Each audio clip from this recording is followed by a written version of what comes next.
小强、柔柔，大家好。爸爸今天要讲的故事是不怕打雷，不怕打雷。OK，Let's go。有一个 boy， 他的名字叫可可。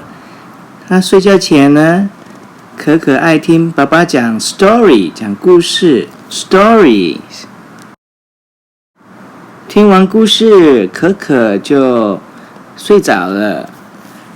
半夜，外面突然下起大雨，雷声轰隆隆，电光闪闪。可可不知道发生什么事 ，What happened？ 他很害怕，就跑去找妈妈。可可说：“妈妈 ，I'm scared， 我很害怕 ，I'm scared。”然后妈妈说：“不怕不怕，那是打雷和闪电。”妈妈说：“打雷 ，thunder 和闪电 ，lightning，thunder and lightning 是一种自然的现象，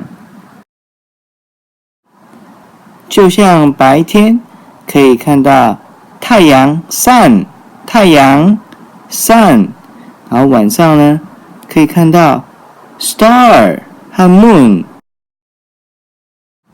可可回到床上 bed， 床上妈妈陪她一下子，可可安心的就睡着了，就 sleep 了。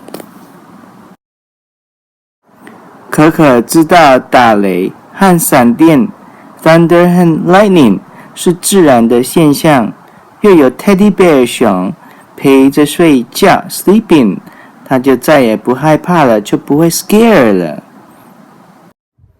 好啦，故事就结束啦，好不好听啊？拜拜。